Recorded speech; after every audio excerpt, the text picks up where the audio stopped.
Nagising si Connor na wala na siyang katabi sa malambot at malaki nilang higaan. Kinapa niya ang katawan ni Bianca, ngunit bakante ang kanang bahagi ng higaan.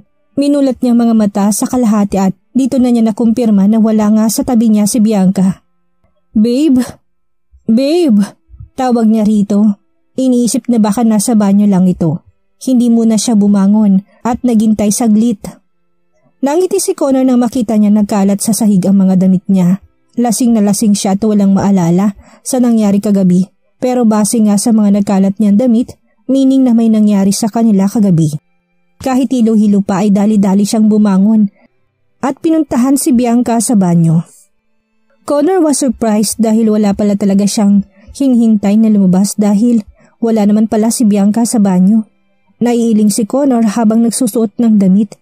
He can't get enough to Bianca's body, in Bianca's beauty in the morning, and most of all, in Bianca's love. Bumaba si Connor at hinanap sa sala si Bianca. Ngunit wala ito kaya sunod niya itong hinanap sa kusina, ngunit wala pa rin. Pabalik-balik si Connor sa kabuuan ng mansyon, kaya napansin na siya ng mga katulong. "Sir, may hinahanap po ba kayo?" Tanong ni Lydia. Sandali nitong binitawan ng hawak na mop at nilapitan ng amo. "Si Bianca, Lydia. Napansin mo ba siya?" Diretsahan tanong ni Connor. At this time ay hilong-hilo na kasi siya sa kakahanap. "Si Ma'am Bianca po? Hindi po eh. Hindi ko rin po siya napansing bumaba. Wala po ba sa itaas?" "Lydia, kung nasa itaas siya, sana hindi ako ganitong nahihilo kakahanap sa kanya. Tawagin mo nga yung ibang mga kasamahan mo at itanong mo sa kanila kung may nakapansin ba kay Bianca." Maotoridad na sabi ni Connor. Sumunod naman si Lydia. Isa-isa nitong tinawag ang mga kapwa niya kasambahay at pinaharap kay Connor. Lahat ay tumangging nakita si Bianca. "Paano nangyari yun? Wala siya sa mansyon pero wala ni isa nakapansin sa inyong umalis siya? Ano kayo? Palamuti lang dito?" Nagsimula ng uminit ang ulo ni Connor, kaya nagtaas na siya ng boses. Ilang sandali pa'y sumingit ang isang kasambahay. "Baka po nasa ospital." "What? Ospital? Paano mo naman sabing nasa ospital si Bianca?" Talagang isang malaking tanong kay Connor kung paano nito nasabi na baka nasa ospital si Bianca. "Kagabi po kasi, hinatid po siya ni Sir Warren dito ng inaapoy po na lagnat." Sagot ng kasambahay na tila parang may pagsisisi pa dahil biglang hindi na maipinta ang mukha ni Connor sa kanyang sinabi. "Si Warren? Hinatid? Ibig sabihin, umalis siya ng bahay kagabi nang hindi nagpapaalam sa akin?" Hindi na nakasagot ang mga katulong dahil sa takot na nilang nararamdaman. Nang tuluyan na ngang nagalit si Connor, bago sila nito tinalikuran ay nagbasag muna ito ng vase at pagkatapos ay padabog na pumanhik sa hagdan. Kagad na dumiretso si Connor sa damitan ni Bianca, ngunit wala namang nawala.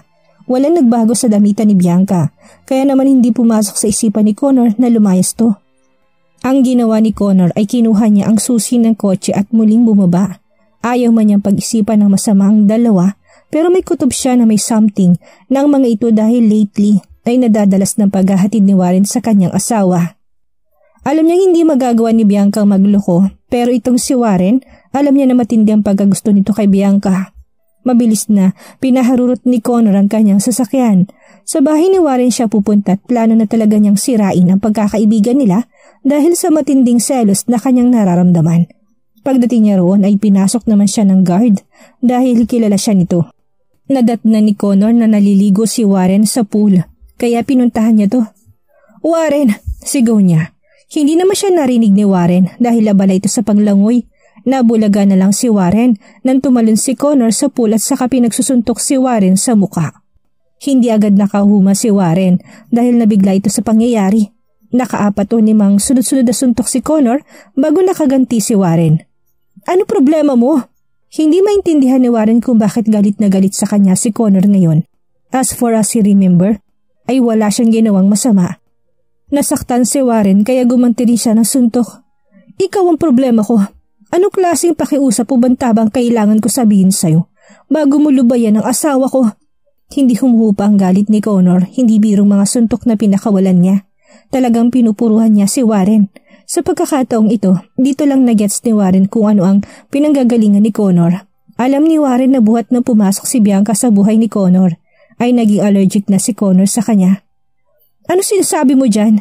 Wala akong ginagawa sa asawa mo. Bakit ka ba galit na galit sa akin? Kung ikinakagalit mo yung paghatid ko sa asawa mo, mali ka nang iniisip kung iniisip mong binubuntutan ko siya. Nagpasama lang sa akin si Bianca sa presinto dahil nag-aalala siya dahil hindi ka pa raw umuuwi. Wala ka na sa presinto kaya hinanap ka namin ni Bianca, paliwanag ni Warren, sabay pahid ng dugo sa kanyang labi. Do you think maniniwala ako? Hindi makuha si Connor sa paliwanag ni Warren. Talagang buong lakas niya pa rin pinagsusuntok si Warren. Siyempre, hindi pumayag si Warren na mabugbog kaya lumaban na siya. Kung kanina'y pigil pa ang pagsuntok niya kay Connor, ngayon ay pumatol na talaga siya. Walang umaawat sa kanila kaya matirang matibay. Well, you should. Bakit hindi mo tanungin yung guard ng bar na ininuman niyo? Ilang sandali pa'y parang nalito na si Warren. Meaning to say, hindi pala alam ni Connor na pinuntahan siya ni Bianca sa bar? Ay wait, hindi mo alam na pumasok sa loob ng bar si Bianca? Sa tingin mo, kung nakita ko si Bianca doon, di sana ako naghatid sa kanya. Huwag ka na mag-imbento na kwento. Saan kayo galing ni Bianca?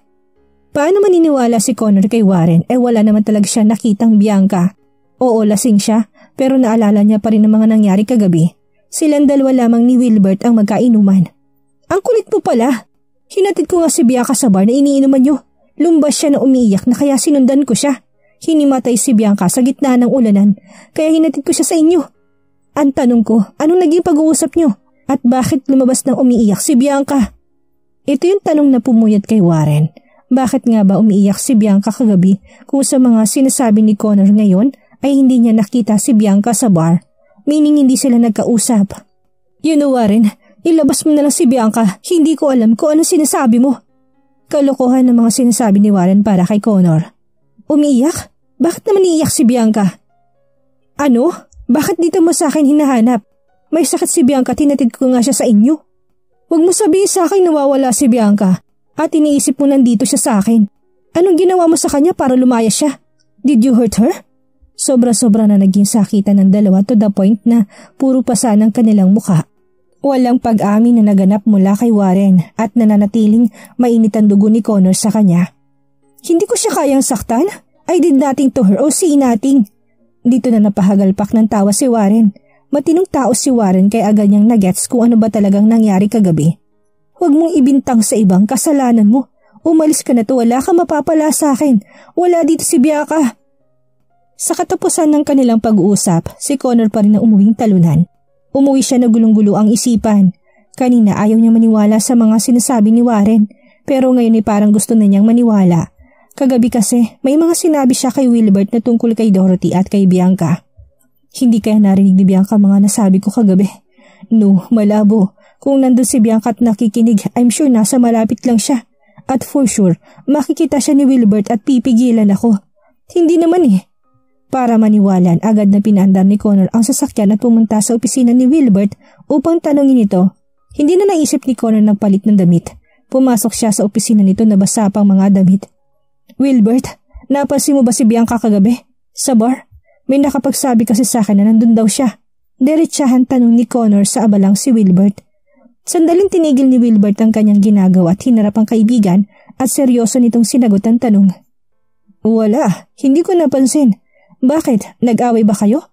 Sabi na malabo nandun si Bianca. Ang pinagtataka ko lang, bakit umalis siya ng bahay nang hindi nagpapaalam? Hindi naman kami nag-away. Ang tono ng boses ni Connor ay parang iiyak na sa kaharap. Hindi ko alam kung nasan siya. Feeling ko may hindi tamang nangyayari ngayon. Mababaliw na ata ako sa kakaisip kung nasan siya. Brad, I don't get you. Yesterday you were saying that you don't love her. That you only used that girl. Why you're acting like that now? Kagabi sinabi mo kung anong klase siyang babae kaya hindi mo siya mamahalin. Why you look so upset right now? Halos masira ng imahe ni Bianca kay Wilbert dahil sa mga naikwento ni Connor. Sinabi niya mukhang pera si Bianca at nagpapagamit para sa pera, kaya naman ito si Wilbert ay napaniwala. Itinanggi niyang nakita niya si Bianca sa bar at narinig nitong lahat dahil para kay Wilbert ay deserve ni Bianca na marinig ang katotohanan at gusto ni Wilbert na protektahan si Connor mula sa ganong klase ng babae. Obviously, iniwan ka na niya, di ba? Sabi mo kagabi, she's a mistress for hired. Huwag mo na siyang hanapin. No, hindi. I need her in my life. I love her. Lasing lang ako kagabi kaya ako nasabi mo ngayon. Ang totoo lang sa mga sinabi ko ay yung hindi kami totoong kasal, pero yung feelings ko sa kanya, totoo yun. Bahala ka, basta hindi ko siya nakita sa bar. Muling umuwing sawi si Connor. Wala pa rin Biancang nakikita sa mansyon at hirap na hirap ng kalooban ni Connor. Ngayon niya na-realize na kaya niyang mawala si Dorothy pero hindi ang babaeng mahal niya. Oo, naging malungkot siya nang lokohin at iwan siya noon ni Dorothy. Pero triple ang naging lungkot niya ngayong hindi niya makita si Bianca.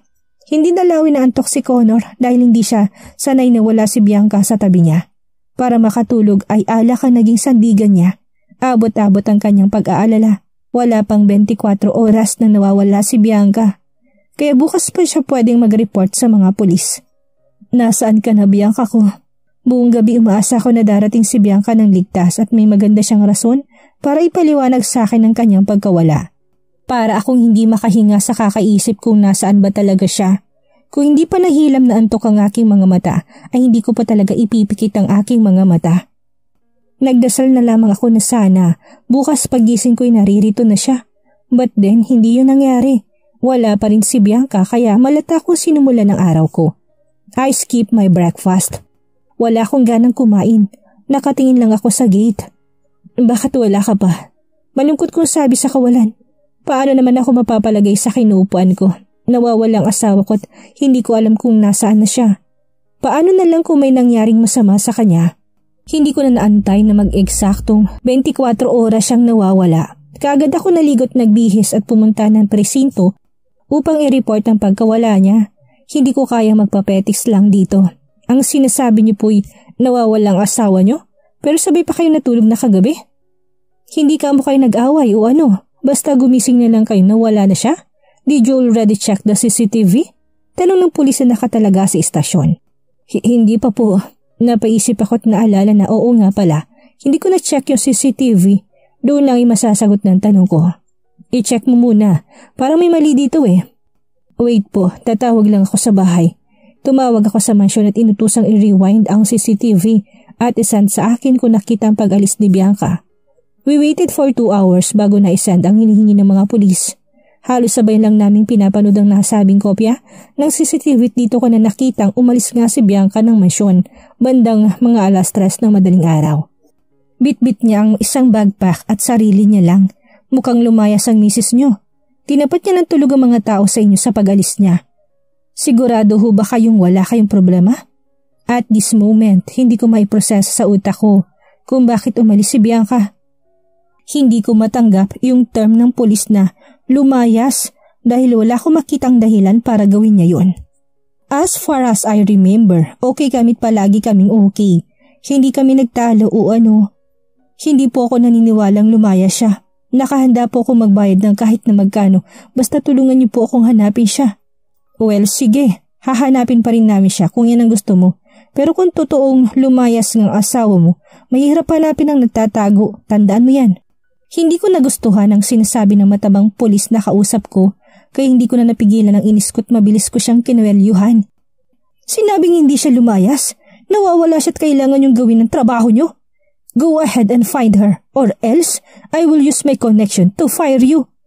Sa mga oras na ito ay masidhing galit na talagang nararamdaman ko. Nawala na ako sa sarili at nakalimutan kong pulis ang kaharap ko. Agad naman nila akong inawat at nilabas ng istasyon. Hanggang sa labas ay umaapoy pa rin sa galit ang puso ko. Tsk, mahal na mahal ako ni Bianca, kaya bakit niya sa akin gagawin yun? Saad ko sa hangin na may pait ng pagngiti. My mind is full of anger and bitterness right now. At the same time, I feel crazy. Paulit-ulit kong naalala ang aking napanood sa CCTV kung saan nilisan ni Bianca ang mansyon. Hindi ako makontento sa paghahanap na gagawin ng mga pulis kaya kinakailangan ko na ang tulong ng mga tauhan ko. Mas maraming maghahanap, mas mabilis na makikita si Bianca. Hindi ako makakapamuhay ng gaya sa dati kung wala si Bianca sa tabi ko. Maging ako rin ay tumulong sa paghahanap. Una kong naisip na puntahan ay ang dati nilang bahay sa may squatters area. Para akong tanga na isa-isang tinatanong ang mga tao doon dahil nakakandadong bahay nila Bianca doon. All of them were saying na hindi pa ulit bumabalik si Bianca doon. Malungkot akong bumalik ng sasakyan. Napayuko sa manibela at umiiyak. Saan kong lupalop hahanapin si Bianca? Paano ko siya hahanapin gayong unti-unti na akong nawawalan ng lakas? Bawat segundo, minuto, oras at araw na lumilipas nang hindi siya nakikita ay para kung sigarilyong nauubos at nauupos. I can't believe I'm acting like this when from the start at our relationship, sinabi ko na sa sarili kong hindi ko siya magagawang mahalin. Na ang babaeng upahan na gaya niya ay parang langaw na tumutungtong lang sa ibabaw ng kalabaw. Nasabing umangat pero hindi pa rin malinis. Ganun ang tingin ko sa kanya noong umpisa kahit na akong nakauna sa kanya. Sino ba naman kasi ang matinong babae ang papayag na magpabayad? Simula na matuklasan kong tungkol sa kasunduan nila ni Dorothy, lalo pang bumaba ang tingin ko sa kanya. Sabi ko pa sa sarili ko, sasakyan ko lang sila. Lalaki ako at hindi ako magiging talo. Sa isip-isip ko, gagamitin ko lang siya at pagbubuntunan ng galit ko kay Dorothy. Bilang umalis na nga si Dorothy kaya hindi ko na siya mababalikan. Sa araw-araw na kasama ko siya at sa gabi-gabing may nangyari sa amin, I make sure na walang feelings na may involve. Oo, nasasarapan ako sa kanya at hanggang doon lang kako yun. Hindi rin kasi ako sure kung nahuhulog na rin ba siya sa akin, gawa nga ng bayad siya ni Dorothy para paligayahin ako. Sa mga araw na yon, si Bianca ang palaging nandyan. I admit, dumating sa punto na parang nahulog na ako kay Bianca. But then, bumalik si Dorothy at nalaman kong gusto niyang bumalik sa akin. May pride akong tao at talagang hindi biro ang naging sakit na binigay sa akin ni Dorothy. Noong panahon na yon, imbis na tanggapin ko si Dorothy, naisip ko na saktan siya sa pamamagitan ni Bianca at saktan si Bianca sa pamamagitan ni Dorothy. Pinaglaruan nila akong dalawa. Masyado nilang minaliit ang pagkalalaki ko, kaya naisip ko na saktan sila pareho at the same time ay paligayahin sila sa kama. Wala akong balak na balikan si Dorothy dahil naubos ng pagmamahal ko sa kanya. Alam kong mali na pagsabayin sila at wala akong napala sa mga paghihiganting ginawa ko. I lost our baby and dadalhin kong sakit na yun ng matagal. About our marriages, it was all fake. Ginawa ko lang yun para pasakitan si Dorothy. But then after the wedding, doon ko na-realize na may feelings na pala ako kay Bianca. Ayaw ko lang aminin. Na kaya ginawa kong fake ang kasal na yun ay dahil gusto ko siyang pakasalan sa simbahan. Late ko mang na-realize na si Bianca na palang dahilan kung bakit ako nabubuhay ng masaya at kontento. Kaya naman, hindi ko hinintay na mahuli ang lahat. After Dorothy died, totoong naging malungkot ako. Sinisisi ko ang sarili sa nangyari pero wala akong magagawa dahil naging tapat lang ako sa kanya na si Bianca na nga ang mahal ko tinatapos ko ng mga kalokohan naming dalawa. Naaksidente si Dorothy dahil sa paghahabol sa pagmamahal ko. Dahil sa kabila ng inaakala niyang pagbabalikan namin ay si Bianca ang pinili ko. I am too late to realize this. Mabuti na lang at nanatiling lihim ang lahat at isasama na yun ni Dorothy. I'm willing to give all the love I can give to Bianca. Sobra-sobrang pagmamahal na deserve niya. Siya na nakikita kong kasama kong tatanda. She is the reason why I'm smiling. Sa kanya ko nararamdaman ang tunay na pagmamahal na kahit kailan na hindi ko naramdaman kay Dorothy. Sinabi ko sa sarili ko na si Bianca na nga ang babaeng huli kong mamahalin, na handa kong kalimutan ang nakaraan niya, na napatawad ko na siya sa pakipagsabwatan kay Dorothy. Akala ko'y magiging okay ng lahat dahil tadhana na nag-alis kay Dorothy sa amin. Hindi pa pala. Ang laking tanong pa rin sa akin kung nasaan na nga ba si Bianca. Samantala, may isang buwan nang lumilipas ngunit hindi pa rin nakikita si Bianca. Halos mabaliw na si Connor sa kakahanap sa kanya ngunit wala pa ring balita. Kada araw na lumilipas ay pabigat ng pabigat ang lungkot na nadarama ni Connor. Halos mapabayaan na niya ang sarili niya sa kakahanap sa taong parang wala nang balak na magpakita. Connor cried with so much frustration, with so much pain. He prayed to the Lord. Lord, gusto ko na makita si Bianca. Kung nasan mo siya ngayon ay ibalik mo na siya sa akin. Pangako sa pagkakataong ito, magiging totoo na ako sa kanya. Sa nararamdaman ko sa kanya, mas ipaparamdam ko sa kanya kung gaano ko siya kamahal. Hindi ko siya sasaktan, ibalik mo siya sa akin. Dasal ni Connor. Hindi siya sumuko kahit na magmukha siyang desperado. Araw at gabi niyang hinahanap si Bianca. Yun nga lang, nang magpahinga siya saglit ay ibang hinahanap niya. May natuklasan siya ng isang bagay na para naging sagot ng Diyos sa kanyang panalangin. Hayop ka, Bianca. Sabi na nga ba't marumi kang babae? Akala mo ba hindi ko alam na niloloko mo lang ang anak ko? Buking na kita, may lalaki at ginagamit mong katawan mo para sa pera. Hindi mo maloloko ang anak ko at ibubuking kita sa kanya. Hindi ka magtatagumpay sa binabalak mo. Mensahe sa save messages sa cellphone ng kanyang ina na nagpaguho ng mundo ni Connor matapos niya itong mabasa. After mabasa ni Connor ang nasabing messages ay naibato niya kaagad sa dingding ang nasabing cellphone. No, I don't believe this. Hindi ito totoo. Ayaw maniwala ni Connor dahil bulag na siya sa pagmamahal niya kay Bianca. But then, after a few minutes, he realized that there is a possibility na totoo ang nakasad sa mensahe bilang ito rin naman ang una niyang pagkakilala kay Bianca. Nasaan na nga kaya si Bianca? Sino ang taong tumutulong sa kanya? At anong mangyayari ngayong nabasa ni Connor ang mensaheng si Dorothy ang may pakana? Paniwalaan kaya ito ni Connor? Yan ang ating aalamin sa susunod nating kabanata.